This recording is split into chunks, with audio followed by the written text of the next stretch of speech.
G'day, welcome back to another very different episode of Tomo's Tune-Ups, proudly sponsored by Minisport. Don't forget to use the code Tomo's Tune-Ups 5% to save 5% off the total cart in the Australian Minisport website. So on this episode, we are going to be talking about diaphragm springs. This is what goes in the SU carburetor, and this is what returns the damper inside the carburetor. Now, there are a few different types and colors. Each color represents a different loaded spring. So by that I mean the spring rate, so how firm it is. The firmer it is, the quicker it's going to return that spring. Now it's important to make sure that you set up the right spring for the vehicle. So depending if you've got a 1850 like this one here, or you've got a hot 1370 or 1380 should I say, engine, you do need to make sure you use the right one. Failure to do so will result in it running not at its optimum performance. As well, if your spring looks like this on my right or your left, it needs to look like this. If this is it, throw it in the bin, get rid of it. That thing is well and truly outdated and it was likely not doing its actual job. There are ways in which you can tell how to determine if it's got the right spring tension on it, and that we can talk about in another episode. So the spring will help determine quite a few things, and mainly the fuel consumption. Now by that I mean there is a lot of things that contribute to fuel consumption.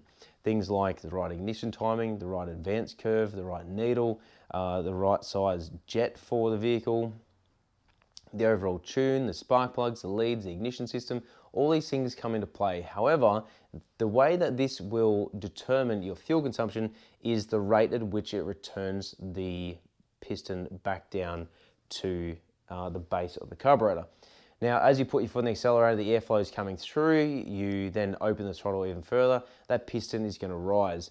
If that rises too quick, it'll actually create the vehicle to run too rich, meaning it's getting too much fuel.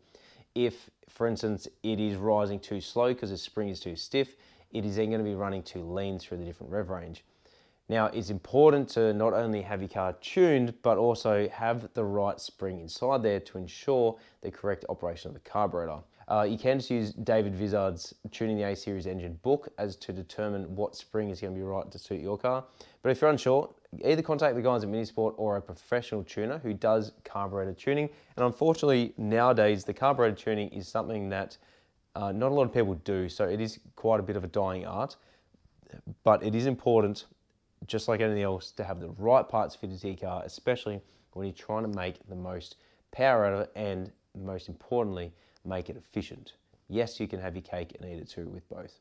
So if you're unsure, as I said, make sure you hit them up at www.minisport.com.au and we'll catch up on the next episode of Tomo's Tune-Ups.